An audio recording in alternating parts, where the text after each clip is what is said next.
Chilli powder, ಸಖತ್ ಖಾರ ಬಣ್ಣ ಮತ್ತು ರುಚಿ ಆಚಿ ಚಿಲ್ಲಿ ಪೌಡರ್.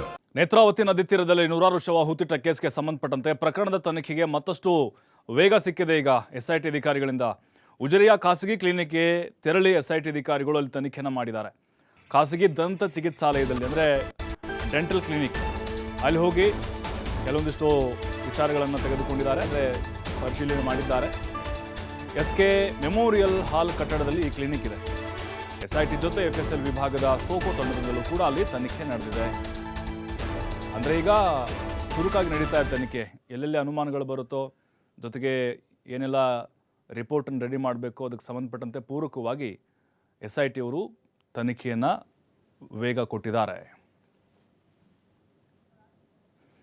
ಮತ್ತಷ್ಟು ಮಾಹಿತಿ ಆದಿತ್ಯ ನೀಡ್ತಾರೆ. ಆದಿತ್ಯ, ಈಗ ಬೆಳವಣಿಗೆ ನೋಡ್ತಾ ಇದ್ರೆ SIT ತನಿಖೆಯದು ಎಲ್ಲೊಂದು ಕಡೆ ಈ ವರದಿ ಫೈನಲ್ ರಿಪೋರ್ಟ್ ಮಾಡಲಿಕ್ಕೆ ಎಲ್ಲ ಪ್ರಿಪ್ರೇಷನ್ ನಡೀತಾ ಇದೆ ಅಂತ ಅನಿಸುತ್ತೆ. ಅಂದರೆ ಕ್ಲೈಮ್ಯಾಕ್ಸ್ ಹಂತಕ್ಕೆ ಬಂದಂಗೆ ಕಾಣಿಸ್ತಾ ಇದೆಯಾ? ಈ ಡೆಂಟಲ್ ಕ್ಲಿನಿಕ್ ಹೋಗೋದು, FSL ಅವ್ರು ಬಂದು ಅಲ್ಲಿ ಕೂಡ ಕೆಲವೊಂದಿಷ್ಟು ಪರಿಶೀಲನೆ ಮಾಡೋದು, ಇವೆಲ್ಲ ನೋಡ್ತಾ ಇದ್ರೆ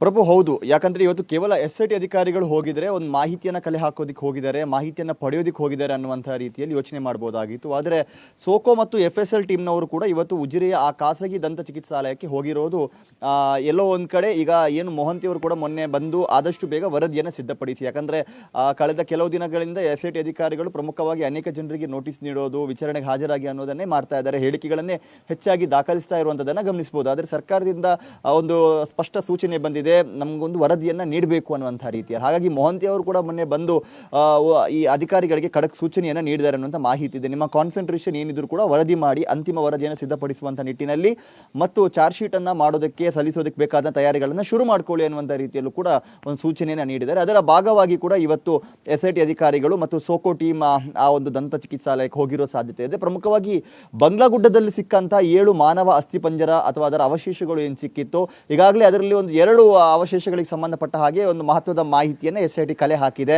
ಆ 2 ಅವಶೇಷಗಳಿಗೆ ಸಂಬಂಧಪಟ್ಟ ಹಾಗೆ 2 ಕುಟುಂಬದವರನ್ನ ಕೂಡ ಕರೆಸಲಾಗಿರುವಂತಹ ಮಾಹಿತಿ ಕೂಡ ಇದೆ. ಅವರಿಂದ ಮಾಹಿತಿಯನ್ನು ಪಡೆಯಲಾಗಿದೆ. ಇನ್ನೇನಿದ್ರು DNA ಫೈಂಡಿಂಗ್ಸ್ ಆಗಬೇಕು. ಅದಕ್ಕೂ ಮುನ್ನ ಈಗ ಅದು FSLಗೆ ಹೋಗೋ ಕಾರಣಕ್ಕಾಗಿ ಅದರ ವರದಿ ಬರೋ ತನಕ SIT ಅವರು ಕಾಯ್ತಾ ಇದ್ದಾರೆ. ಹಾಗಾಗಿ ಅಲ್ಲಿ ಸಿಕ್ಕಂತ ಒಂದು ಅಸ್ಥಿಪಂಜರ ಅಥವಾ ಯಾವುದೋ ಒಂದು ಅವಶೇಷದ ಮೂಲಕ ಅಥವಾ ಈ ತಲೆಬುರುಡಿಯಲ್ಲಿದ್ದಂಥ ತಲೆಬುರುಡಿಯ ಒಂದು ಹಲ್ಲಿನ ಭಾಗ ಏನಿದೆ ಅಲ್ಲಿ ಏನಾದರೂ ಮಹತ್ವದ ದಾಖಲೆಗಳು SITಗೆ ಲಭಿಸಿದೆಯಾ, ಆ ಮೂಲಕ ದಂತ ಚಿಕಿತ್ಸಾಲಯಕ್ಕೆ ಹೋಗಿ ಇಂಥ ವ್ಯಕ್ತಿ ಏನಾದರೂ ನಿಮ್ಮ ಹತ್ರ ಬಂದಿದ್ದಾರಾ ಅನ್ನುವಂಥ ರೀತಿಯಲ್ಲಿ ಮಾಹಿತಿಯನ್ನು ಪಡೆದಕ್ಕೆ ಹೋಗಿದ್ದಾರಾ ಚಿಕಿತ್ಸೆಗೆ, ಆ ಹಲ್ಲಿಗೆ ಹಾಕಿರುವಂಥ ರೂಟ್ ಕ್ಯಾನಲ್ಗಳಾಗಿರ್ಬೋದು, ಆ ಚಿಕಿತ್ಸೆ ಆಗಿರ್ಬೋದು, ಅದರಲ್ಲಿ ಏನಾದರೂ ಆ ದಂತ ಚಿಕಿತ್ಸಾಲಯದ ಗುರುತು ಏನಾದರೂ ಇತ್ತಾ ಅಥವಾ ಅದಕ್ಕೆ ಸಂಬಂಧಪಟ್ಟಂಥ ವಸ್ತು ಏನಾದರೂ ಇತ್ತಾ, ಈ ಕಾರಣಕ್ಕಾಗಿ ಏನಾದರೂ ಹೋದ್ರ ಅನ್ನುವಂಥ ಅನುಮಾನಗಳು ಕೂಡ ಇದೆ. ಒಟ್ಟಾರೆಯಾಗಿ ಅಧಿಕಾರಿಗಳು ತನಿಖೆಯನ್ನು ಮಾಡ್ತಾ ಇರುವಂತಹ ರೀತಿಯನ್ನು ಗಮನಿಸಿದರೆ ಆದಷ್ಟು ಬೇಗ ಇದಕ್ಕೊಂದು ಪೂರ್ಣ ವಿರಾಮವನ್ನು ನೀಡುವ ಸಾಧ್ಯತೆ ಇದೆ ಮತ್ತು ಈ ವಾರ ಬಹುತೇಕ ಬಹಳ ದೊಡ್ಡ ಬೆಳವಣಿಗೆಗಳು ಆಗುವಂಥ ಸಾಧ್ಯತೆಗಳು ಕೂಡ ಇದೆ. ಪ್ರಭು, ಥ್ಯಾಂಕ್ ಯು ಆದಿತ್ಯ ಮಾಹಿತಿಗಾಗಿ.